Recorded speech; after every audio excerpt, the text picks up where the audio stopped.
E agora, senhoras e senhores participantes, para receber e dar as boas-vindas ao nosso conferencista, gostaria de convidar ao palco agora o senhor Armindo de Azevedo, coordenador da Comissão de Política Urbana e Ambiental do CAU-PR.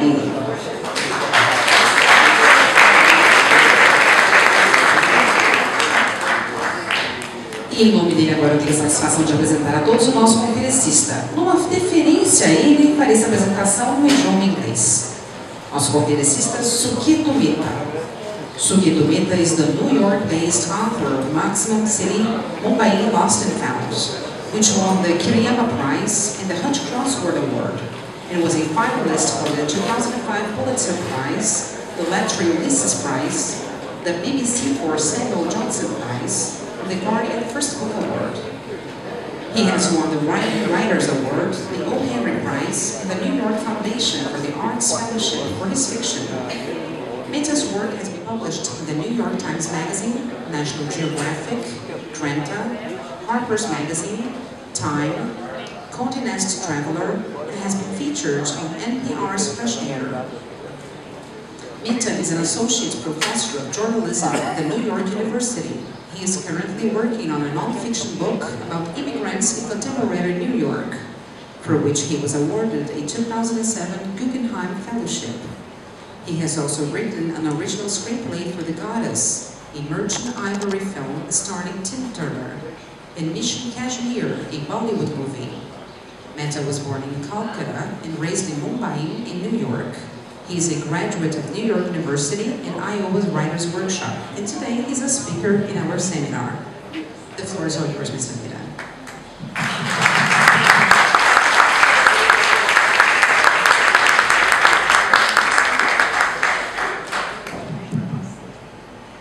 Bom, eu quero dar as boas-vindas ao nosso conferencista, que teve a gentileza de se deslocar. Não está vindo da Índia, acredito que esteja vindo de Nova York, onde é professor e onde exerce suas atividades, mas dizer que eu não conhecia, eu não conheço realmente o trabalho do Mehta, conhecia apenas o Mehta, que é o maestro, não sei se são parentes, mas realmente tinha uma grande admiração pelo Mehta, o musicista, e agora também pelo nosso conferencista. Mas tem um ponto que me interessou muito na pequena apresentação que foi lida agora, no seu currículo, é essa diversidade de atividades que o professor exerce, além do ensino, além do exercício profissional, também uma atividade jornalística e até ficcional.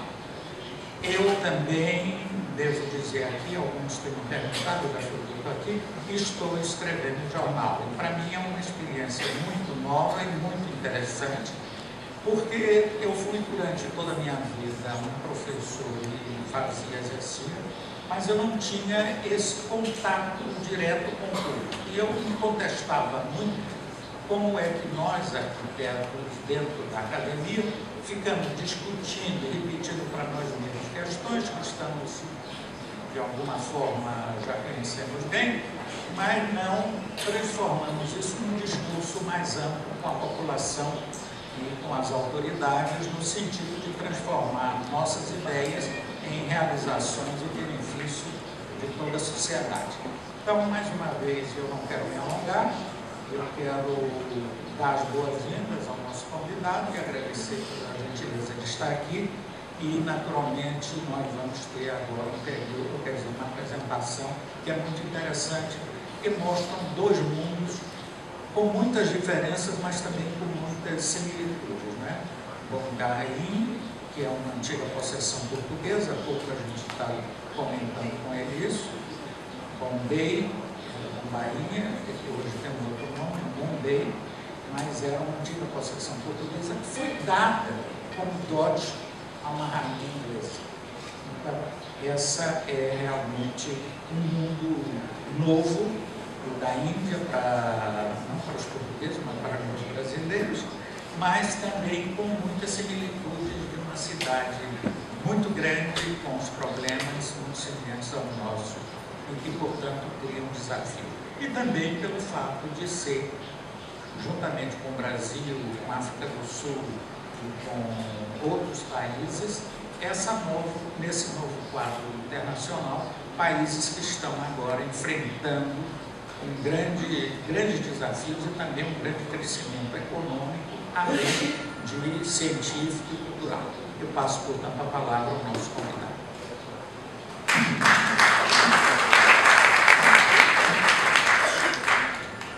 Thank you very much for a very kind introduction, and thank you all for coming. This is actually my 6th time in Brazil, and I first came here for a conference of the Urban Age in 2009, and then in 2011, December 2011, so just a little over a year ago, I came to Rio and spent a fascinating couple of weeks just walking around the city and going to the favelas and looking at the pacification program. So I'll talk about that here in my speech. I'm just going to bring out some of my thoughts about cities, urbanization, Bombay, Brazil, New York, and I hope it's provocative enough that it will stimulate some questions after the talk. My book is subtitled Bombay Lost and Found. It's called Maximum City, Bombay Lost and Found. There is some confusion about the name of this city. Some call it Bombay and others call it Mumbai. For me personally, there doesn't need to be a contradiction. When I'm speaking English, I call it Bombay. When I'm speaking Gujarati or Marathi, I call it Mumbai. When I'm speaking Hindi, I call it Bombay. The Portuguese who founded it call it Bombaia. In 1995, a Hindu nationalist party demanded that we call it, in all our languages, Mumbai, and I refused to do so. I refused to privilege any one name over all the others. As you travel around Bombay, you find that there is a mapped city and an unmapped city. Mumbai exists on official paper and signs, Bombay in the ghosts of memory. But Bombay is what the taxi drivers know, even though all the old British names have been changed by the government in an anti-colonial gesture. If I get in a taxi and ask the driver, probably from the distant state of Bihar, resident in the city for not longer than 5 years, to take me to Lady Lakshmi Bai Jagmohan Das Marg, he will scratch his head. It's an Indian name that he will know. But if I tell him to take me to Nethiansi Road, the old British name, where I grew up and which no longer exists, he will take me to a specific physical street corresponding to the phantom name. It's a question that Italo Calvino might ask. Which is more real, the map or the city? Is New York a city or a life-sized map of the city of New York? Let me tell you a little bit about my maximum city. On July 27, 2005, Bombay experienced the highest recorded rainfall in its history, 37 inches of rain in one day. The torrent showed up the best and the worst about the city. Hundreds of people drowned. But unlike the situation after Hurricane Katrina hit New Orleans, there was no widespread breakdown of civic order. Even though the police was absent, the crime rate did not go up. That was because Bombayites were busy helping each other. Slum dwellers went to the highway and took in stranded motorists into their homes and made room for one more person in shacks where the average occupancy is 7 adults to a room. Volunteers waded through waist-deep water to bring food to the 150,000 people stranded in train stations. Human chains were formed to get people out of the floods. Most of the government machinery was absent, but nobody expected otherwise. Bombayites helped each other because they had lost faith in the government helping them. On a planet of city dwellers, this is how most human beings are going to live and cope in the 21st century. With a population of more than 20 million, Bombay is the biggest, fastest, richest city in India, a city simultaneously experiencing a boom and a civic emergency, an island state of hope in a very old country. Because of the reach of the Bollywood movies, Bombay is also a mass dream for the peoples of India. If you take a walk around Bombay, you'll see that everything that is private in other cities, sex, death, trade, religion, is lived out on the sidewalk in Bombay. It is a maximum city, maximum in its crises, maximum in its heart. Why do people still live in Bombay? Every day is an assault on the individual's senses. From the time you get up, to the transport you take to go to work, to the offices you work in, to the forms of entertainment you are subjected to. The exhaust is so thick the air boils like a soup. There are too many people touching you in the trains, in the elevators, when you go home to sleep. You live in a seaside city, but the only time most people get anywhere near the sea is for an hour on Sunday evening on a filthy beach. It doesn't stop when you're asleep either, for the night brings the mosquitoes out of the malarial swamps, the thugs of the underworld to your door, the booming loudspeakers of the parties of the rich and the festivals of the poor. Why would you want to leave your brick house in the village with its 2 mango trees and its view of small hills in the east to come here? So that someday your eldest son can buy 2 rooms in Meera Road at the northern edges of the city, and the younger one can move beyond that to America. Your discomfort is an investment. Like ant colonies, people here will easily sacrifice their temporary pleasures for the greater progress of the family. One brother will work and support all the others, and he will gain a deep satisfaction from the fact that his nephew is taking an interest in computers and will probably go on to America. Bombay functions on such invisible networks of assistance. In a Bombay slum, there is no individual, there is only the organism. There are circles of fealty and duty within the organism, but the smallest circle is the family. There is no circle around the self. India frustrates description because everything you can say about it is true and false simultaneously. Yes, it could soon have the world's largest middle class, but it now has the world's largest underclass. And so with Bombay. Everything is expanding exponentially. The call centers, the global reach of its film industry, its status as the financial gateway to India, as well as the slums, the numbers of absolutely destitute, the degradation of its infrastructure. There is an official story and an unofficial story about the city, and the difference is enormous. If the story of Bombay is that it is the financial capital of Asia, then we can demolish hundreds of acres of light industry without much scruple because we need office space.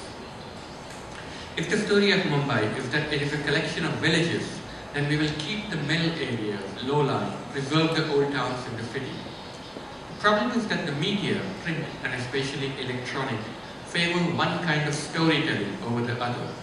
They are partial to stories that require big expense budgets, snazzy technology, flashy images. Some of the most elaborate fictions about the city are not found in the work of novelists, but in real estate brochures and city plans. They are a kind of science fiction, an idea of the future. Mumbai's politicians and businessmen have their eyes set firmly on Shanghai as a model for Mumbai. In 2003, the Maharashtra state government asked a group of professional storytellers, the management firm McKinsey, to construct a narrative about the future of Mumbai. McKinsey came up with a document whose recommendations the government officially adopted, titled Vision Mumbai, which aimed to turn Mumbai into, quote, a world-class city by 2013. As the architect Charles Correa said about the plan, that's not a vision, that's a hallucination. McKinsey wanted to brand the city and asked for my help in this kind of branding.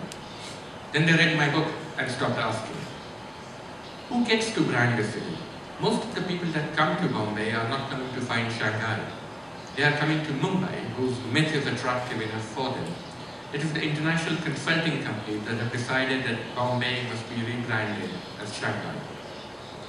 The Pakistani terrorists who attacked Bombay in 2008 were lured by another kind of story about the city. Why do they go after Bombay? There's something about this island state that appalls religious extremists, Hindus and Muslims alike. Perhaps because Bombay stands for lucre, profane dreams, and an indiscriminate openness. Bombay is all about dhanda, a transaction. From the street food vendor squatting on a sidewalk, fiercely guarding his little business, to the tycoons and their dreams of acquiring Hollywood, this city understands money and has no guilt about the getting and spending of it. Bombay is a bird of gold, a Muslim man in the slum whose brother was shot dead by the police in the riots and who lives in a shack without running water or a toilet, told me. A golden songbird. Try to catch it if you can. It flies quick and sly, and you'll have to work hard to catch it. But once it's in your hand, a fabulous fortune will open up for you. But money is only one reason why anyone would still want to come here, leaving the pleasant trees and open spaces of the village, braving the crime and the bad air and water. It is a place where your caste doesn't matter, where a woman can dine alone at a restaurant without being harassed, and where you can marry the person of your choice. For the young person in an Indian village, the call of Bombay isn't just about money, it's also about freedom. In order to remain a compelling story, Bombay needs to dramatically upgrade essential civic services: roads, sewers, transport, health, security. But, as one planner said to me, the nicer we make the city, the more the number of people that will come to live here. The greatest number of migrants to Bombay now come from the impoverished North Indian states of Uttar Pradesh and Bihar. Bombay's problems cannot be solved until Bihar's problems are. You have to keep them down on the farm. And that means that agriculture has to become viable again for the small farmer. Abolishing trade distorting subsidies in the US and the EU would go a long way towards making, say, Indian cotton competitive with American cotton. So Bombay is at the mercy of national and international factors beyond its control. There are steps that the Indian government could take. There's no reason Bombay should be the capital of the state of Maharashtra. Shifting the state government to Navi Mumbai across the harbour, as was originally intended, would free up large amounts of space in the congested office district of Nariman Point. Beyond that, there is to be legislation establishing a strong executive authority for the city with real decision-making power. The office of the mayor of Mumbai is currently no more than a figurehead. The city is run at the whim of the chief minister of the state of Maharashtra, and the state's interests are not necessarily those of the cities. There are smart and brave architects and planners who are attempting to work with the state government. But they are trying to reason with people who come from the villages, who do not have a metropolitan sensibility. Bombay needs a mayor with vision and political power to push through the enormous infrastructural projects that the city so badly needs. The city, which contributes 37% of all the taxes paid in India, gets only a small fraction of it back from the central government in the form of subsidies. Land needs to be opened up in the southeastern part of the island, much of which is occupied by a naval and commercial port. There's no reason Bombay needs a naval port, which could be relocated further down the coast. Efficient utilization of the eastern docklands area could alleviate the pressure. The city needs schools, parks, auditoria, public spaces. Instead, it gets luxury housing and shopping malls. The example of the mill areas in the center of the city, the 600 acres which were desperately needed for public use, have instead been given over to developers, is a bad omen for the city. The first step in the government taking over property is to designate the area as a slum. In all storytelling, the choice of the words used in the story is crucial. And the most freighted of all these words in the story of the city is the word slum. What is a slum? You and me don't like it, so we call it a slum. The word is loaded, overloaded, toppling. The people in the Bombay slums have another name for it, basti, or community.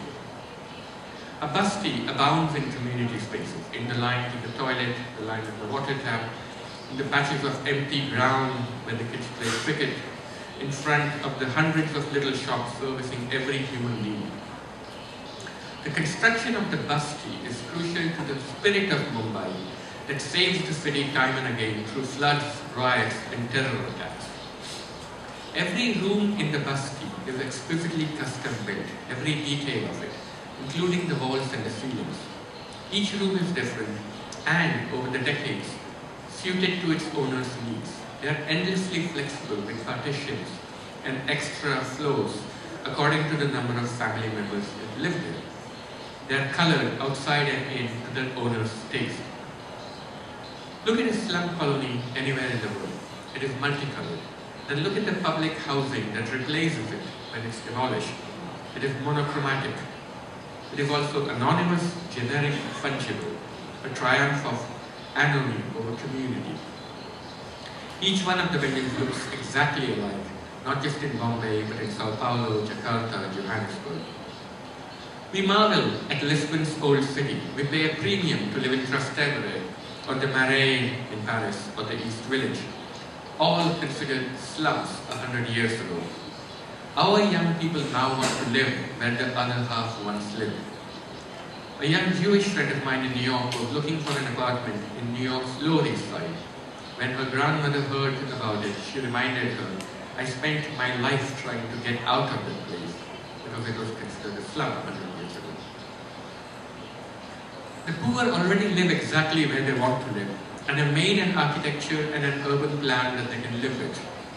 They don't need planners.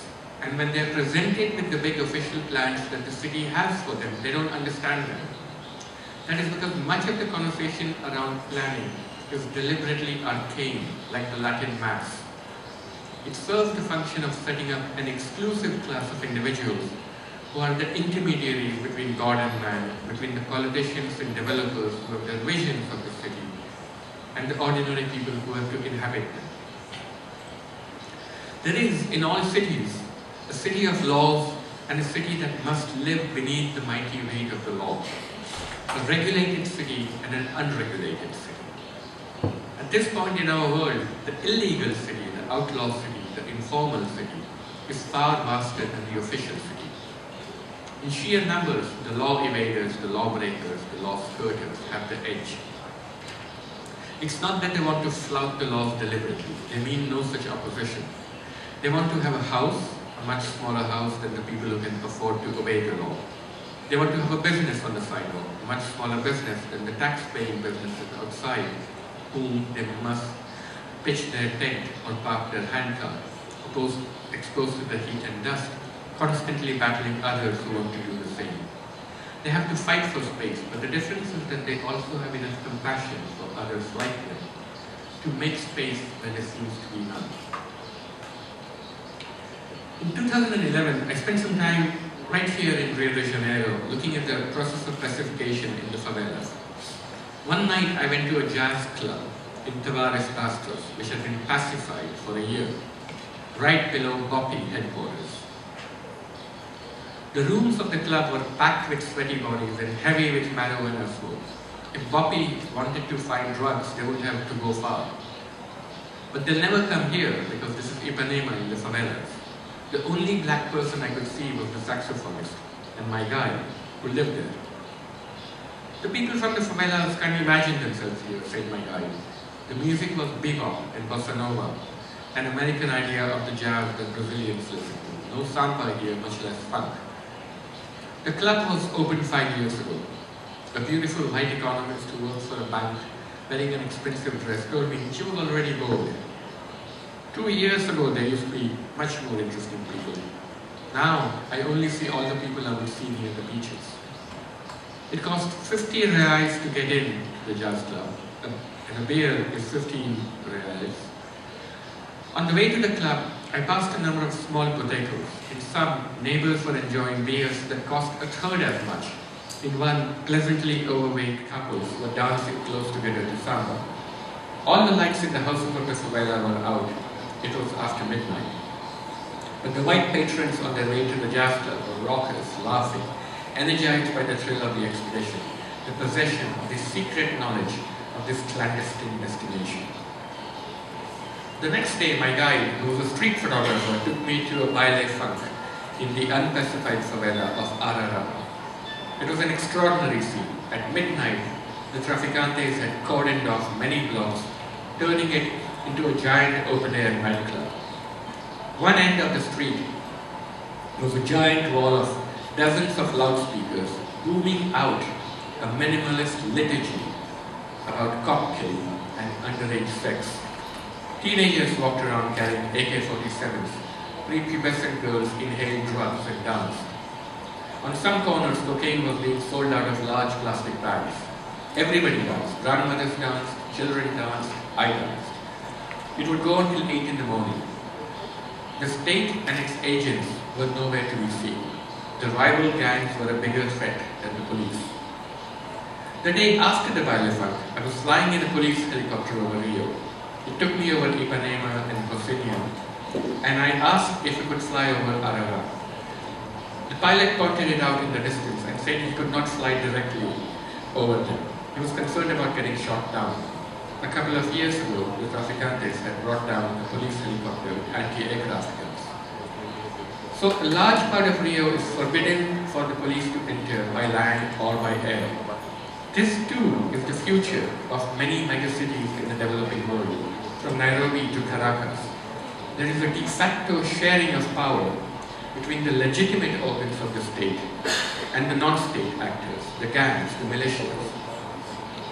Many people will die as the exact contours of this power sharing is negotiated. My friend Luis Eduardo Suarez tells me a story about this power sharing. Luis is an anthropologist who was appointed to run security in the state of Rio de Janeiro. He also wrote Elite Squad, or Tropa de Elite, the most popular film in the history of Brazilian cinema. So one night, Luis gets a call from a man named Lulu. Lulu is one of the top traficantes in Rio. He is now ancient in the drug trade. He is in his 30s. He wants to surrender. He wants to live to see his children grow up. He wants to give up the gangs. He wants to go clean. Luis says if he comes to him, he'll have to arrest Lulu. Then he'll be put away in a jail, like Carandiru, where after a 1992 riot, the police opened the gates and sprayed the inmates with gunfire, massacring 111 of them. But Luis hopes for the best for Lulu. It is not a good prospect. Lulu is wanted by the police, is wanted by the rival gangs. A little later, Luis is in the far north of the country, in a traditional temple, where they worship the old gods, the ones who were here before the Portuguese. Luis is praying when he feels a tap on his shoulder. He turns around and sees Lulu smiling at him. "What are you doing here?" Luis asks. "I'm here to see my mother. I got away." Soon after that meeting, the Rio police find Lulu.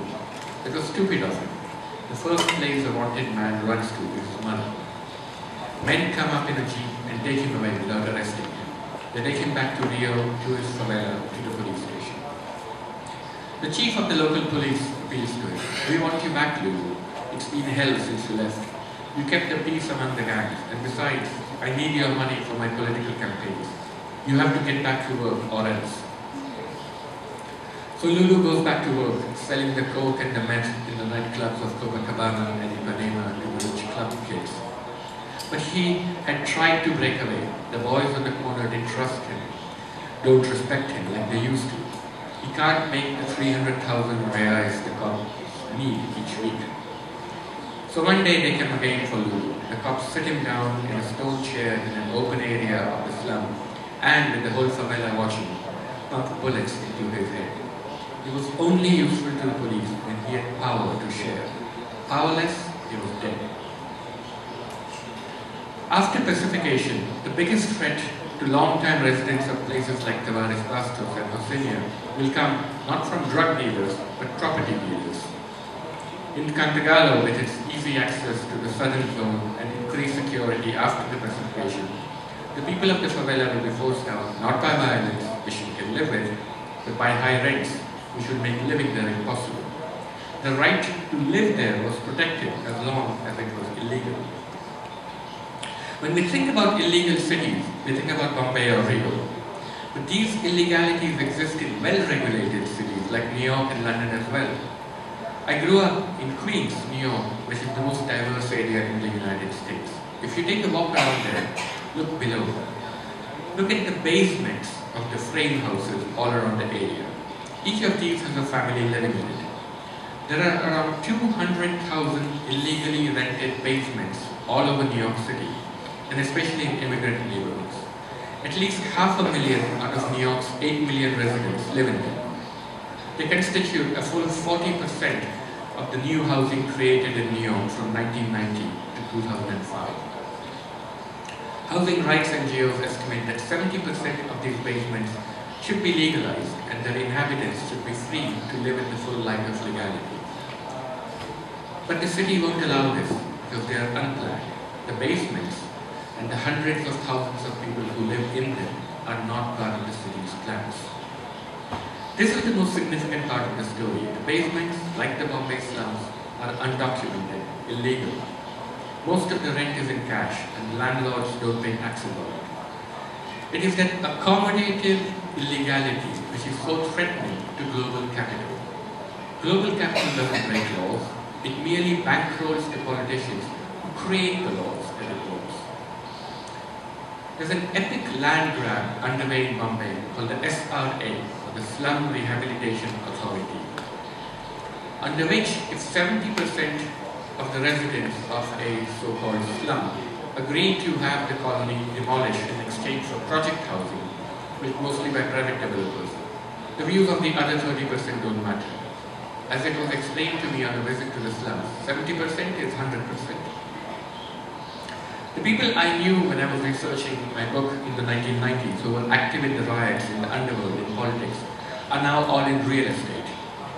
The builders are distributing money to them with open hands in order to cajole or force 70% of the slum's residents to sign up. The deal between the builders and the governments is this. They get to build luxury housing for the rich if they also build replacement housing for the poor, whose houses they demolish. Each replacement flat is a maximum of 200 square feet carpet area. That's enough for a small living room and a small bedroom divided by a small kitchen. Each flat has a private bathroom. All this sounds good. That is, until you speak to people who moved into the flats. Our sanskriti, our culture, our values is not there in the flat system, an elderly man explained sadly, looking around at blocks of tower housing. The doors in the basti are always open. The doors in the flats are mostly closed. Cities all over the world are tearing down high-rise public housing. Bombay is building them in a frenzy, tens of thousands of these tower blocks. There are no easy and pre-existing solutions to addressing the massive problems of housing for the urban poor in today's world, notes the anthropologist Arjuna Padurai. It is clear that the only way forward is by collaborative risk-taking, in which poor communities themselves are engaged to participate in the experiments to partner in the possible designs of and share in the risks of specific investments in space infrastructure and urban services. So where can we look for real solutions? We can start with the toilet. In 2007, I was in the jury of the Urban Age project in Mumbai, funded by Deutsche Bank, to be given out to the best project in the city that had a potential to significantly affect the lives of its inhabitants, and one that could be successfully replicated in other cities around the world. We considered huge projects funded by the World Bank, by the state government, and by private developers, roads, housing estates, architectural wonders. And in the end, the jury members, who included the former mayor of Washington, the architect Rahul Malhotra, the country's biggest Bollywood star, and I, decided to give the Urban Age Award to a better toilet. Out of the 100-odd entries we had received, only one came handwritten in Marathi, the local language. It was a homegrown project from a group of slum dwellers. Hundreds of them shared a public toilet, which is a pretty disgusting place, as you might imagine. Because it was everybody's property, it was nobody's property. The municipal sweepers often didn't show up, and it was a sight of filth and disease. It was worst for the women of the slum, who had nowhere else to go. So the slum dwellers came up with a solution. They put up a couple of rooms on top of the building housing the toilet, and made it an educational center. They planted flowers around the toilet. The community center offered simple English and computer classes and became a social center for the slum. To get to the community center, you have to pass the toilet. And so people started taking responsibility for the cleanliness of the toilet. Nobody wants to study computers on top of a filthy toilet. Now the structure was no longer just a toilet to be resorted to only when your need was urgent. It became a place the young people of the slum started hanging out, and it started becoming a community center. In short order, the condition of the toilet improved dramatically, and the people who used it made sure to clean up afterwards because their neighbors and families were all around and literally on top of them. So we gave the prize in $50,000 to this group of slum dwellers who had come with an ingenious as well as indigenous solution that needed very little investment and could be replicated in slum colonies around the world. The best moment for me came during the awards ceremony. Angela Merkel, the Chancellor of Germany, personally gave out the award on a stage in Bombay. The prize winners came in a bus from the slums to the Grand Hall dressed in ill-fitting suits that they had rented for the occasion. When Frau Merkel gave them the check, they accepted it with grace and shook her hand. But when they encountered the municipal bureaucrat who was in charge of their area, they dove down as one and touched his feet in reverence. They knew who had the power to make day-to-day change in their lives, and it was not the Chancellor of Germany. Watching this made me admire the slum dwellers on the road and made me realize these people are survivors. We all, wherever we live, have a stake in helping the people of megacities like Bombay. The desperation of slum dwellers in cities like Bombay directly affects the economic fortunes of people in New York or London. It's as important for New York to understand Bombay as it is for Bombay to understand New York. If for no other reason, then the next generation of New Yorkers is being born in Bombay today. And the way things are going with the Indian economy, it's equally possible that the next generation of Bombayites is being born in New York today. I love well those cities, sings Walt Whitman. Writers are obsessed with complex cities because they are obsessed with the complex people in them. What is the city but the people? Asked Shakespeare. Dickens, Baudelaire, Mahfouz loved well those cities. But the best writing being done about cities today is by outsiders. The story of New York today is being told not by people born there, but by Kiran Desai, Juno Diaz, Chimpa Lahiri, Garish Tandler, migrants, all of them. As is well known by now, a radical shift has occurred. We are, for the first time in our short history on the planet Earth, an urban species. More of us now live in cities than in villages. Never have we moved so much, so continuously. Economists are grappling with this shift, as are urban planners, demographers, sociologists, anthropologists, civil engineers. What does it mean to the individual human being to go from village to city? What does it do to his mind? Increasingly, we don't just go from a village in India to a city in India, we go from a village in Punjab direct to Paris. There is no acclimation station. Within 24 hours, a Patel from the village of Charotar in Gujarat is transported, not to Bombay but to New York. Jet lag, he tries to make sense of the subway, white women in short skirts, the Empire State Building. Everything is different in the city, but the city makes no accommodation for this difference. He is expected to adjust immediately. But he has travelled not just through countries, but through centuries. For Mahatma Gandhi, the village was the pure space, free of the corrupting vices of the city. India is to be found not in its few cities, but in its 700,000 villages, he often said. He added, I regard the growth of cities as an evil thing, unfortunate for mankind and the world, unfortunate for England, and certainly unfortunate for India. The blood of the villages is the cement with which the edifice of the cities is built. He held that workers in the cities have to develop village mentality and learn the art of living after the manner of villagers. But for increasing numbers of villagers, the attraction of the urban is more successful than the attraction of religion or family. They are voting with their feet. The greatest mass conversion of our time isn't to any religion, it's to the cult of the city. The story of the city spread through movies and TV, has prepared the young people in the villages to inhabit the cities. They are no longer foreign to them when they arrive. And how do we pay tribute for this conversion? We give up personal space, homogeneity, and nature. We live in ant colonies that commute in cattle cars. We mingle promiscuously with people unlike us. We walk on the hot concrete and miss the passage of the seasons. These are huge things to give up.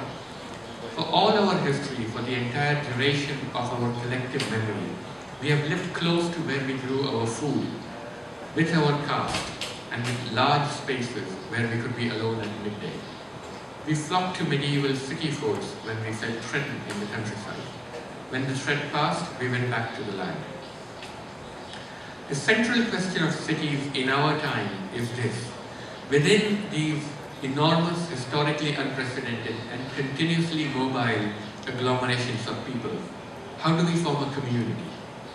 Who do they belong to, these 10 or 20 or 60 million people living side by side on top of each other?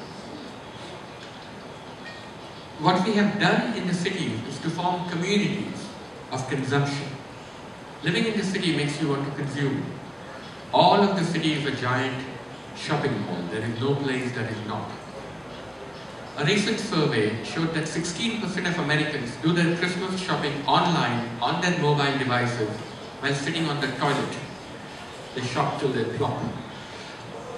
The migrant to the city, having forsaken family and friends in order to move, then faces a mighty task, convincing the family and friends in the home country that it was worth it, that they have made it, and the surest evidence that they have made it is that they can afford to buy things they could not back home. I have a young Bangladeshi friend in New York whose parents have a Mercedes-Benz parked in the driveway of their small, simple home in a working-class neighborhood of Queens. All those who come to their home must first walk around the Benz.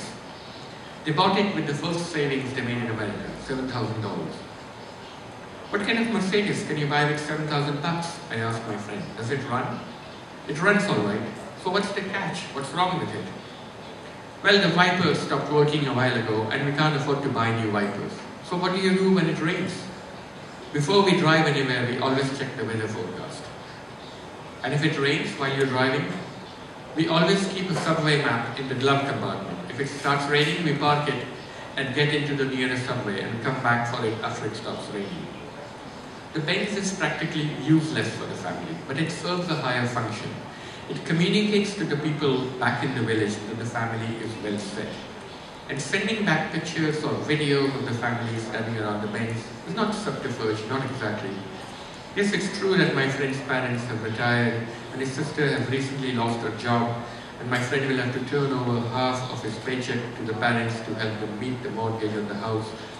So the image symbolized by the Benz may not reflect the true reality of the precarious situation, but it is a necessary deception, and besides it doesn't hurt anyone. And the fact is that migrants, more than people who stay where they are, have to tell stories. They have to become fiction writers. I'm going to propose something that may sound radical. If you want to understand cities, read fiction. Read novels, short stories.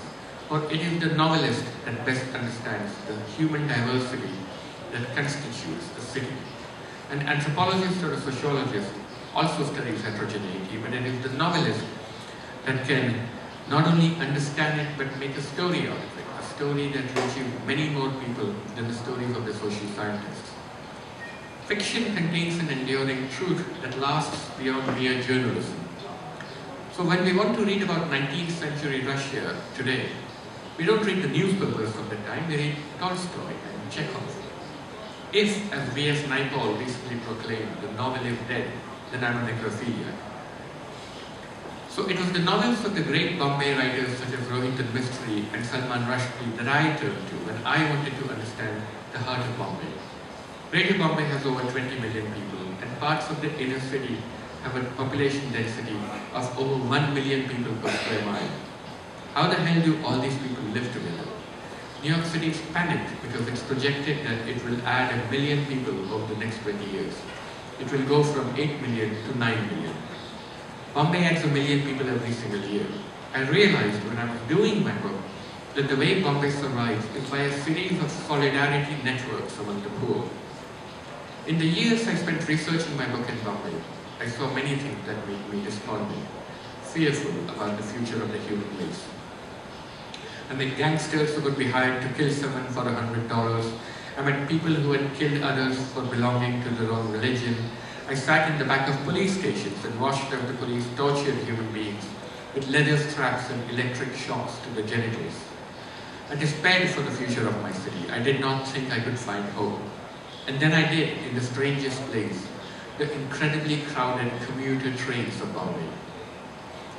The manager of Bombay's suburban railway system was once asked when the system would improve to a point where it could carry its 5 million daily passengers in comfort. Not in my lifetime, he answered. Certainly, if you commute into Bombay, you are made aware of the precise temperature of the human body as it curls around you on all sides, adjusting itself to every curve of your own.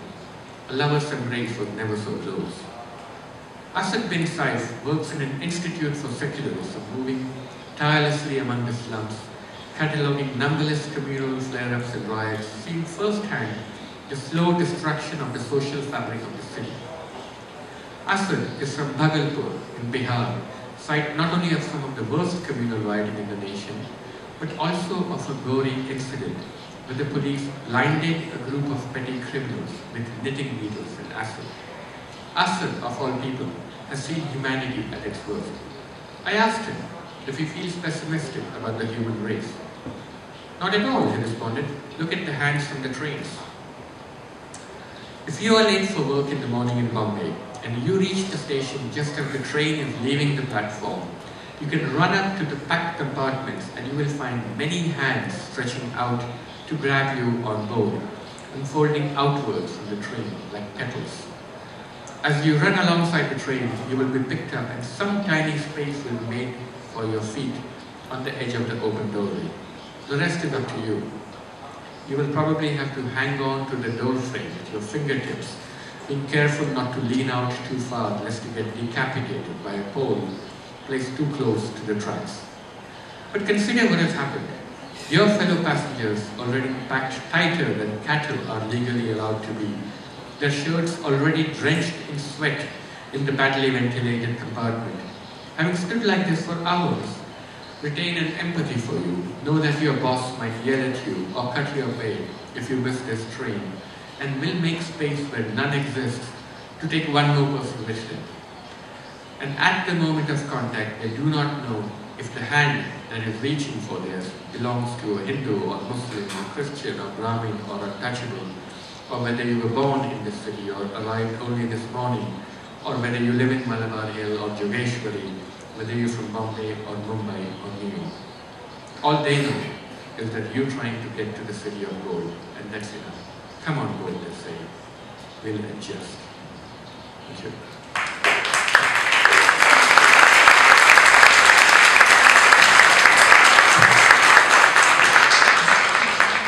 Eu quero agradecer ao conferencista, inclusive, o conhecimento que ele tem do Rio de Janeiro, né, onde ele pesquisou e viveu, e acima de tudo, essa solidariedade existe nas classes mais baixas, que não existe na classe média. Na cidade que eu vivo, há associações de bairros, em todos os bairros pobres, mas não aqueles de classe média e classe média alta.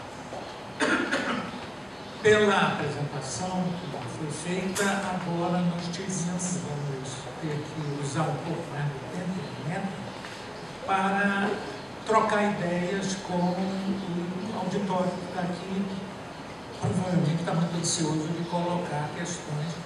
E outro aspecto que me pareceu muito interessante da sua exposição é o valor que ele dá à ficção como uma fonte de informação, de conhecimento dessa realidade tão complexa que mesmo a sociologia, a antropologia não consegue dar conta, mas que a arte dá através dos seus literatos e seus artistas, de um modo geral. Então, pelo que a nossa apresentadora disse, as perguntas devem ser formuladas por escrito e serão respondidas em seguida.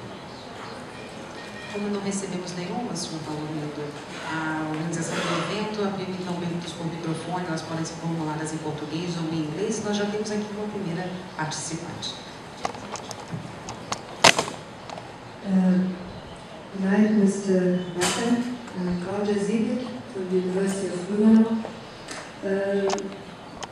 I'm looking forward to your book on migration. I imagine it's going to be a good read.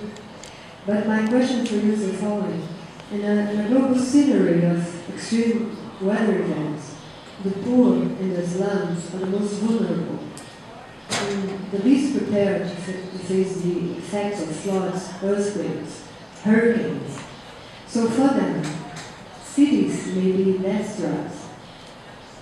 Do you foresee a future of sustainable, equitable, and resilient cities, or is this utopia also a hallucination, as you said? Thank you.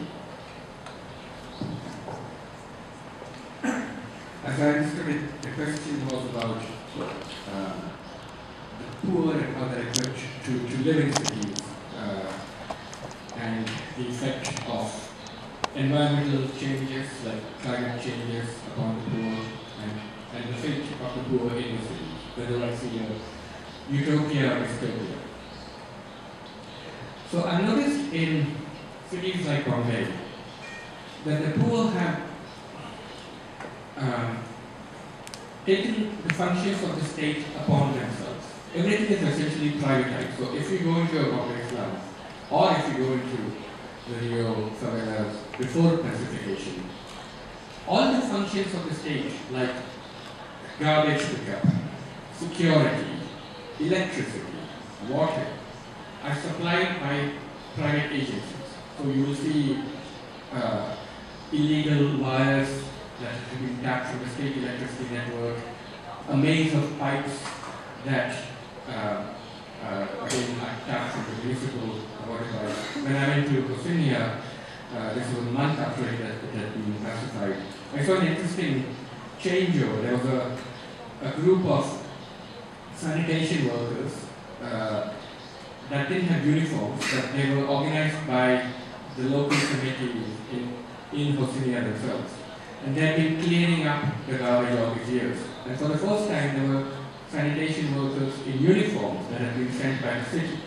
And they were taking over from the private sanitation workers. So the poor have, in cities like Bombay, they have given up on the state. And they've learned to function by themselves. Now, this is not utopia, it's reality. What I saw in Australia with the pacification, more than pacification was kind of legalization. So outside Australia, I saw a large trailer that had been put up by the government, which was handing out papers of all kinds, employment certificates, health certificates, medical certificates. And I saw an 80-year-old man go up to the government servants and ask for a birth certificate.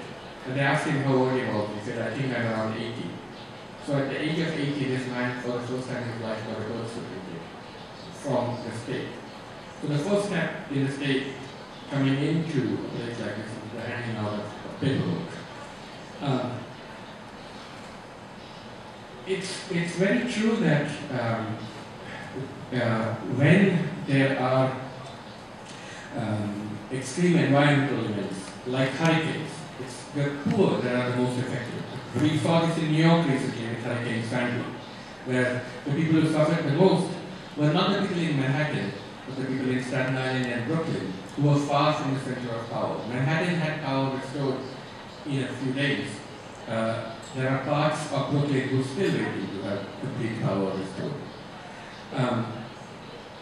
But what the poor have done in certain areas of Bombay is mobilize to vote.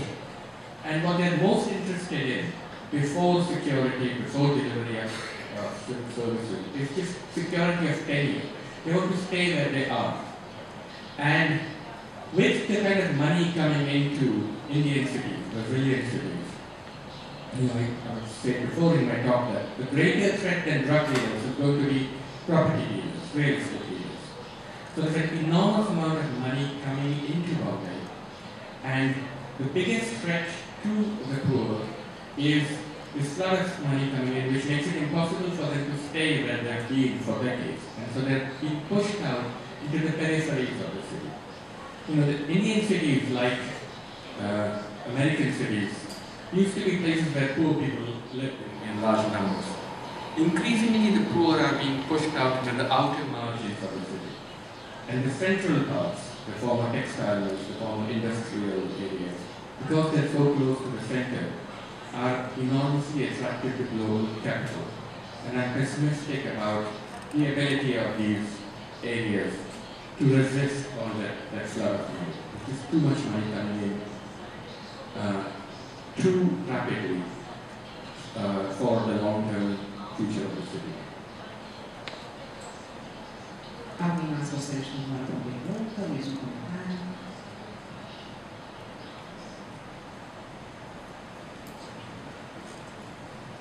Eu queria fazer um comentário antes. Aqui no Rio de Janeiro, por último, agora, grandes grupos econômicos querendo fazer hotéis, inclusive em algumas favelas. A favela do Rio de Janeiro tem um grande atrativo pela sua visibilidade sobre o mar e sobre a cidade formal. Bom, eu não sei em que escala isso vai acontecer, mas eu não acredito que vai haver uma substituição completa dessas populações. E eu pergunto, isso não seria uma forma de uma integração, digamos, da cidade formal com a informal? Essa é uma grande pergunta. Algumas municipalidades, até onde eu sei, a municipalidade de Nova York, tem procurado permitir licenciar alguns conjuntos habitacionais, exigindo um percentual de habitações para classes menores, como um mecanismo de evitar a formação de guetos. Pois é, eu não sei se isso não estaria ocorrendo, ou não irá ocorrer também aqui, por uma outra via, que não é o Estado. Okay? Bom, com relação à solidariedade, eu quero contar uma história. Não é história no sentido de ficção, é uma coisa vivida. Eu estive no México há cerca de 25 anos, mais ou menos, depois de um grande terremoto. Ninguém sabe, mas os terremotos foram 20 mil, 40 mil pessoas que morreram porque não havia, as autoridades tentavam negar essa coisa.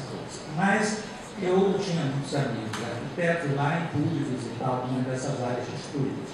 E a grande surpresa foi essa: quando a defesa civil chegava em algum lugar, a comunidade já tinha se organizado, já tinha feito os primeiros socorros, já tinha transferido e atendido aqueles feridos, e a situação, dirigido o tráfego, né, que também se desorganizou tremendamente, e a cidade estava muito melhor organizada do que a própria defesa civil pudesse fazer. Isso permitiu que essa comunidade pobre, especialmente ligada ao centro de Cidade do México, que eram casas antigas, precárias e que foram das mais modificadas, pudessem ter um assento na reconstrução dessa cidade e tudo mais. O que deu margem a alguns projetos muito interessantes, outros não tão felizes, porque também essa comunidade procurou a universidade e outras organizações não governamentais no sentido de assessorar essa reconstrução dessas áreas mais danificadas. Então, eu acho que nós não conhecemos nada da cidade informal. Nós não conhecemos nada da economia informal, e ninguém sabe exatamente quanto o movimento, já que ela não paga impostos, diretamente, paga impostos indiretamente. Mas nós não temos como quantificar esse movimento. Mas, sem dúvida nenhuma, eu acredito, inclusive nesse momento, que o primeiro mundo, onde as atividades formais são muito bem estruturadas, a crise que está sofrendo, e que os países do terceiro mundo, como Índia, Brasil e outros, África do Sul, estão se comportando melhor se deve, em grande parte, a essa informalidade e essa coisa. Mesmo dentro da Europa, uma economia como a italiana, que em grande parte formal, tem sobrevivido melhor do que economias como a da Espanha, ou mesmo da França, que também já começa a sentir esse efeito. Bom, eu gostaria de ouvir os comentários do nosso conferencista, mais do que fazer uma outra preleção. Well, thank you. That's a very interesting comment, and I just pick up on some of your ideas. You mentioned, well, let's take New York City. I'm now writing a book about immigrants in New York, so I've got to know the place. Now, New York it's a successful city. It's the safest city in North America. There was a headline in the New York Post, this New York paper, a few weeks ago saying, "No crime in New York yesterday." And in the entire city of New York, for that one Monday, that one day, there was no murder, no rape, no assault, there was no violent crime at all. Now this was unthinkable for those of us who've seen New York in the 1970s or the 80s. It's become a dramatically safer city. It's also an attractive city. The waterfront has been built upon. Mayor Bloomberg is a very successful mayor. The city's budget is in fine shape. There's people coming from all around the world.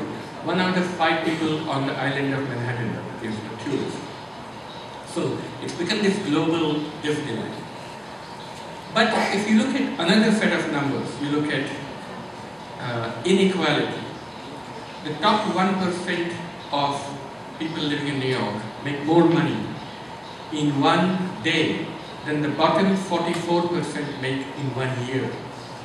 In the 1990s, this figure was the top 1% made more in 1 day than the bottom 24%. So the number of that inequality has doubled. And if you go into the outer borough, not Manhattan, if you go into parts where the subway doesn't go, in Brooklyn, in Queens, you see poor people on their way out. And I saw this first time in the projects of Coney Island, where there's a $4 billion redevelopment project that the city is doing. It'll make Coney Island a nicer place. But the city wants condominiums, luxury condominiums, for Russian immigrants who like the area, like to be close to the water. So as a result, the security cameras in the housing project, which have been non-functional for the last 15 years, all of a sudden the police have switched them on. And it's mostly blacks, African Americans, who live in these public housing projects. And they sell drugs. That's the economy of the housing projects. So now the police go with the footage from the cameras and they go to the parents and show them the footage and they say, you have a choice. You can either put your son in jail for drug dealing or you move out of here, move out of the public housing. So there's a wholesale push to move poor people out of the city. And while it's a very successful city in terms of negotiating ethnic strife, it's become a nicer place, a safer place. African Americans, blacks, are moving out of the city in record numbers. The city lost around 15% of its African Americans in the last decade. And they are moving out of New York altogether to the states of the South, Georgia, Tennessee. These are the states that their forefathers fled to escape slavery. They're moving back there because it's cheaper. So I'm wondering if this is the future for Brazilian cities, where there will be much safer cities. This reputation for violence that Rio and Sao Paulo has, as that violence diminishes, as it becomes safer, as specification becomes more successful, what happens to the people who lived here all along? What replaces drugs in the economy of the favela? What comes next? I don't know if people have thought about that enough. You're speaking about formal cities and informal cities. And even in New York, there's a huge informal economy. but it's an informal economy of the new immigrants who are coming in. So I'll give you one example. There are friends of mine in the city planning office, and they have all this data about New York.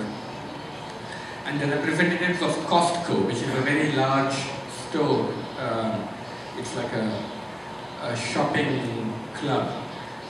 They came to the city and they said, we have these shopping clubs all around America, but we want to open one in New York, and we want to open it in a neighborhood called Sunset Park in Brooklyn, which is full of Chinese immigrants, mostly illegal or immigrants without papers. And they said, we're looking at the official economic statistics of this area, Sunset Park, and we don't think there's enough money. There's a nice plot of land where we can build this, but we don't think there's enough money. So we wanted to tell us about it. And my friends in the city planning office said, just build your shopping club there. Just believe us, you will do well. And so they took it on faith and they built a giant Costco in Sunset Park. 2 years after it was built, it had the highest revenues of any Costco in the United States. Because the immigrants that live there are illegal and the economy is also illegal. It's underground. They don't pay taxes, but they have money and they will shop and they come to America, and the first impetus is to consume. So it's enormously successful, and it goes to your point about saying that we have no way to measure the informal economy. But it is flourishing, and in some ways it's the most effective indicator of the vitality of the city. Not what you can see, but the invisible forces that you cannot see that give the city its restless energy.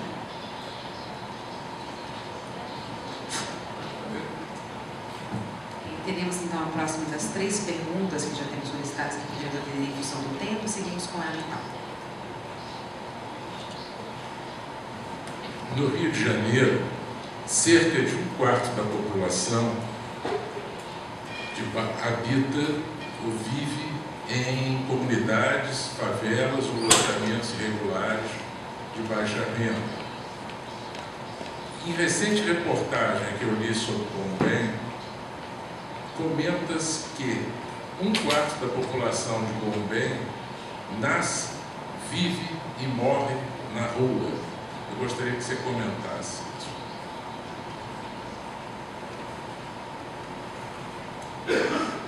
Okay, so 60% of Bombay's 20 million people live in what the government designates as slums, right? And as I said in my talk, a slum is a matter of definition. You and me find it unpleasant, so we call it a slum. But the people who live there, they like to think of these places as villages in the city. And if you look at the physical structure of a slum in Bombay, you notice that everything has been renamed.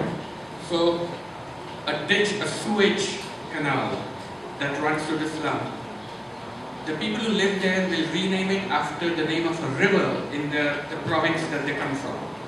So they'll call the ditch the river Maithili or something. Then they will plant the same trees that they had in the state that they come from. They will have the same temples with the same kind of gods and goddesses that they did. And they will change the name of the locality. So there will be an overlaying of this, of geography, of the village transported into the city. Now the people who live on the streets, that's a different group. They are actually people who live in the streets, and it's definitely not 5 million people, because there just aren't that many streets in Bombay. There are people living on the streets, but there are also people conducting business on the street. And there are other people who are just pedestrians, they want to walk on the street. It's an incredibly contested space, the sidewalk. And around the same time, there's been another catastrophe that struck Bombay, which is the automobile. India now makes the world's cheapest cars. There is a car called the Nano, which costs $2,000. And the country is flooded with these cars. There's also the rich who buy very large cars, which are not suitable for the tiny streets of Bombay. So the government solution is to build expressways and bridges. They built a huge bridge across the bay. And as far as I'm concerned, this bridge has the function of getting you to your traffic jam faster. So all these people who come from the airport come over this bridge and are still stuck in the central city. Bombay does not need more roads, because the more roads that you construct, the more cars that will fill up these roads. It needs public transportation, it needs a metro, it doesn't have one now. It needs more buses, it needs cable cars, it needs public transportation. But because there are all these cars, it's become very difficult to walk in Bombay. Because as you pointed out, there are people living in the streets and they have their little shacks there. So if you're trying to walk on a sidewalk in Bombay, between all the people selling stuff there and the people living there, you're forced to walk on the roads. So most people walk on the roads, and then there's continuous honking of cars beeping to try to get all the pedestrians out of the road. So it's chaos, it's a complete mess. And the only solution is better public transportation. Right now the government is also on a move to get rid of the people living on the street, or selling stuff. And this is something which I sympathize with, because the people who are selling stuff, each of them has to pay a bribe to the police who are in control of that area. And the police rely on the people who are selling the stuff to supplement their income. So, in order to study the urbanism in Bombay, it becomes necessary to study crime and corruption in the city.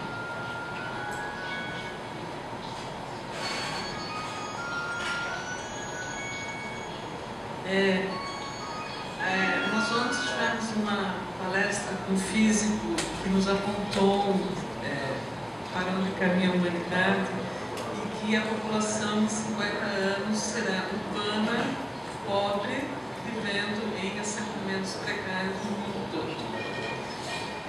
Na ficção, na literatura, nós temos pouquíssimos autores que escrevem sobre essa realidade. Eu acho que o seu livro, que é brilhante, faz as pessoas entenderem o que é Bombay, as primeiras visitas é impossível, é uma das pouquíssimas exceções que não tratam a vida nas áreas pobres com excepcionalidade.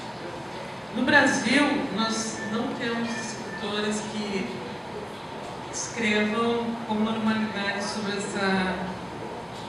essa realidade. O senhor acredita que existe uma tendência na ficção que mude essa produção literária e se passe a escrever mais sobre esse mundo urbano, contemporâneo, pós-moderno, e que a gente entenda essa realidade que mostra que isso não é excepcionalidade na atual crise mundial?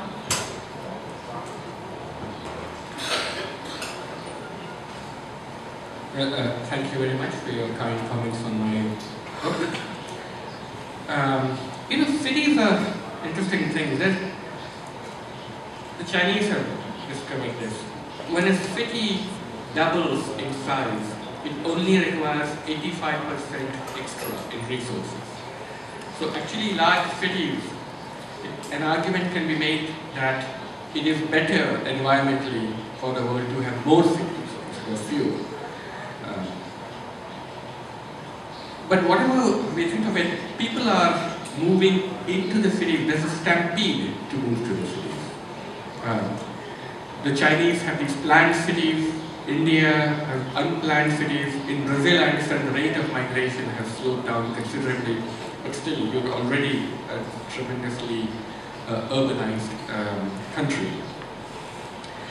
In my book, I went around and collected stories. It was a very personal book for me. I had been living in New York for 21 years and I wanted to go back to Bombay to see if I could go home there. So it was a personal narrative, and the way I could find my home was through storytelling.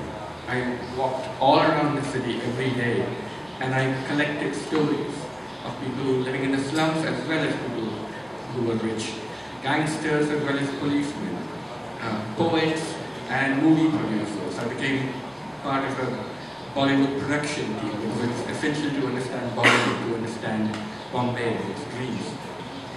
And I took this approach of constructing a city of narrative, city of stories.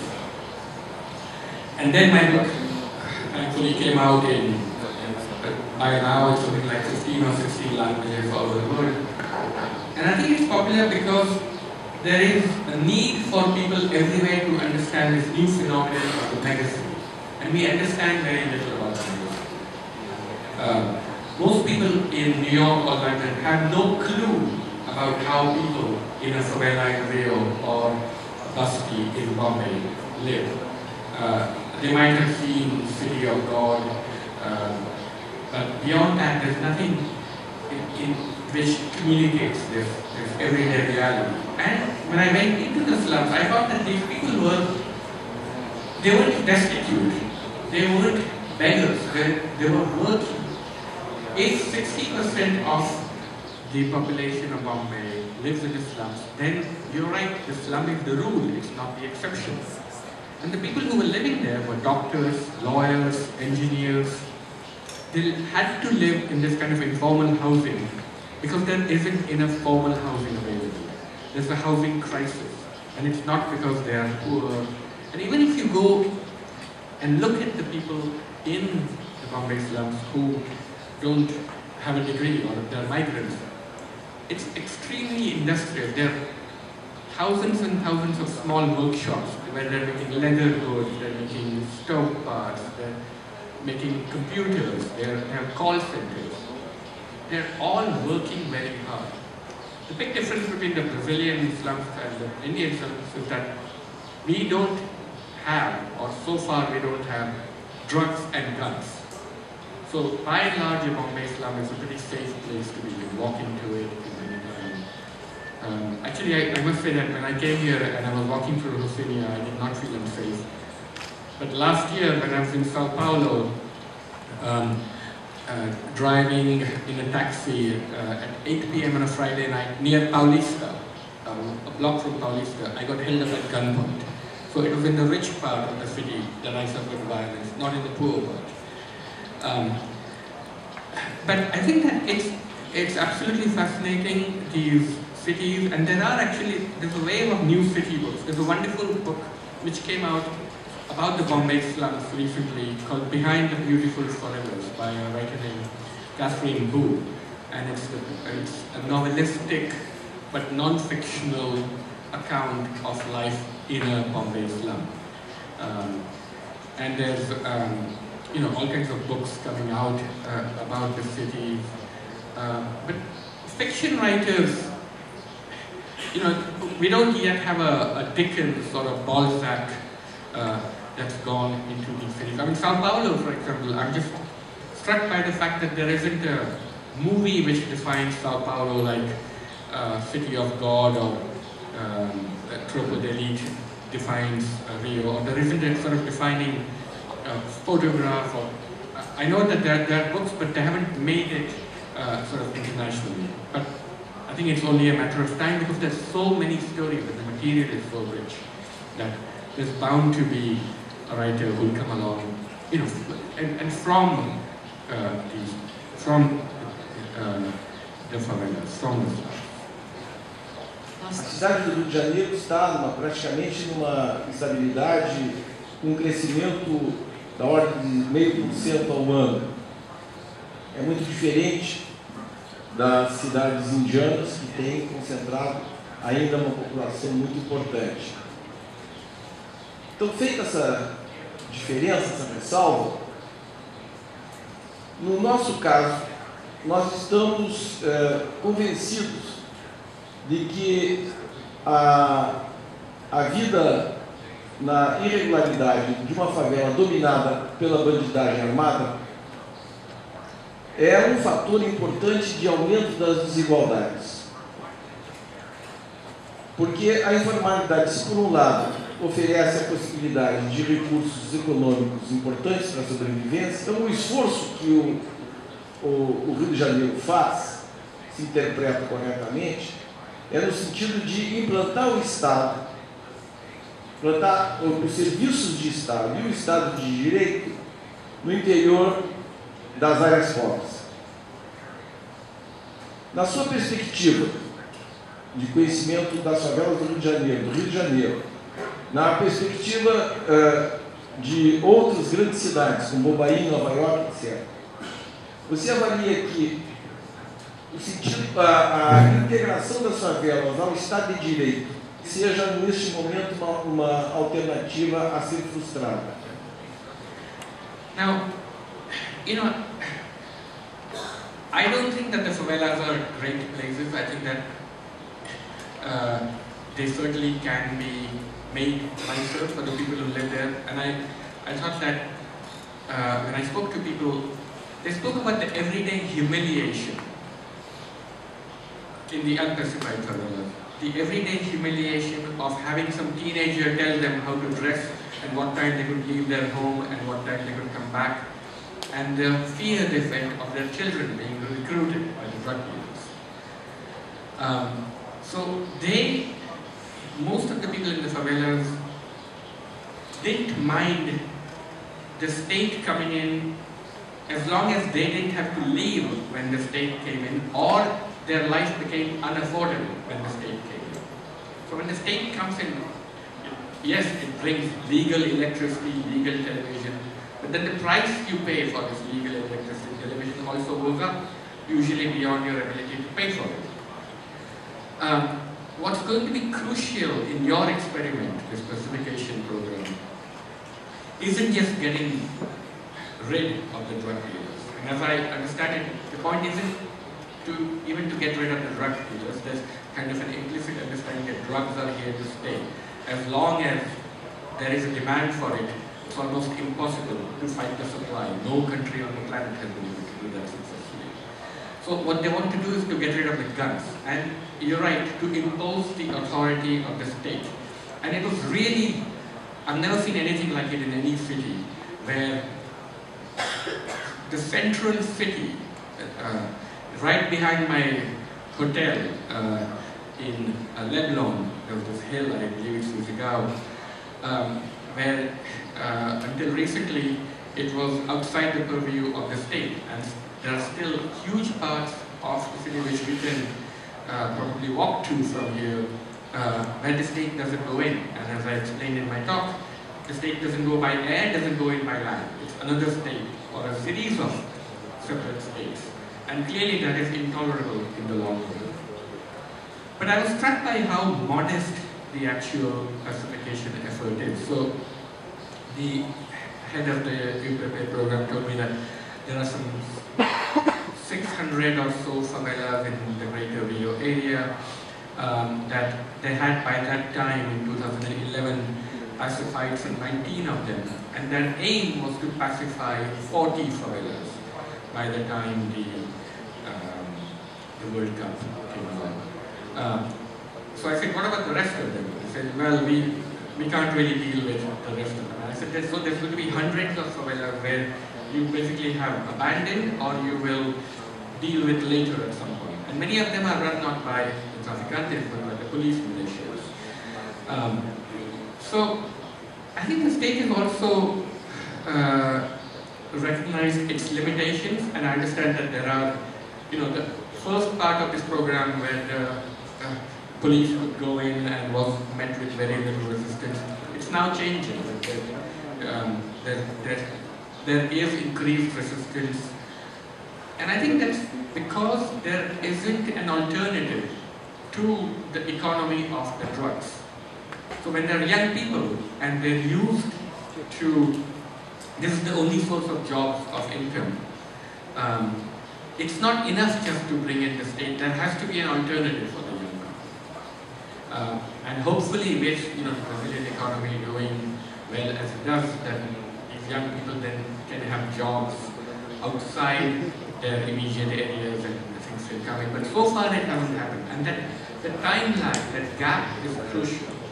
Because this is what we're seeing in my home country, in India. In India, it's very interesting that for the first time in 5,000 years of Indian history, we're seeing the majority of the people who live there have real political power. For 5,000 years of Indian history, Indian people have been told, you are poor and you live in the villages because of your birth. You were born in the wrong caste. And they've been content with it, because the people who lived in the villages, or the poor people, they've stayed there. Now, 1947 India became independent, and it's a democracy now, where the poor go out and vote. So the poor actually have political power now in India. It's a country that is 82% Hindu, but today the Prime Minister is Sikh, the Chief Justice is a Muslim, the former President was a Muslim, the current President is a woman, and the most powerful person in the country, the leader of the governing coalition, is an Italian Catholic woman. So democracy is there in India to stay. So in the last 60 years, we have seen the greatest devolution of political power in human history to the real majority of the people that live there. But that devolution has not been accompanied by a devolution of economic power. Money is still in the hands of the people who always had it, the rich. And it's actually, there's some evidence that it's gone upward, like in America. Now this is very dangerous, because if you give people political power, but not economic power, then there is this frustration which builds up, because there is all around people are hearing about this Indian economic miracle, as I'm sure people here are hearing about the Brazilian economic miracle. We have started a Bolsa Familia program, learning from the Brazilians. But if these expectations are not met rapidly enough, then there will be an explosion. And you know where we have violence in India? In the interiors, in the villages. There's a huge section of India which is run by Maoists, but the state has no power. The state cannot go in. Most people don't know this, but huge parts of central India, there's a very active Maoist rebellion, and they control the countryside. And it's not visible, it's visible in Brazil because it's right there outside your door, Brazil, and the state doesn't have power. So it's okay for the state to go in and legalize these places, but then the state has to present an alternative quickly enough for the economy that pre-existed the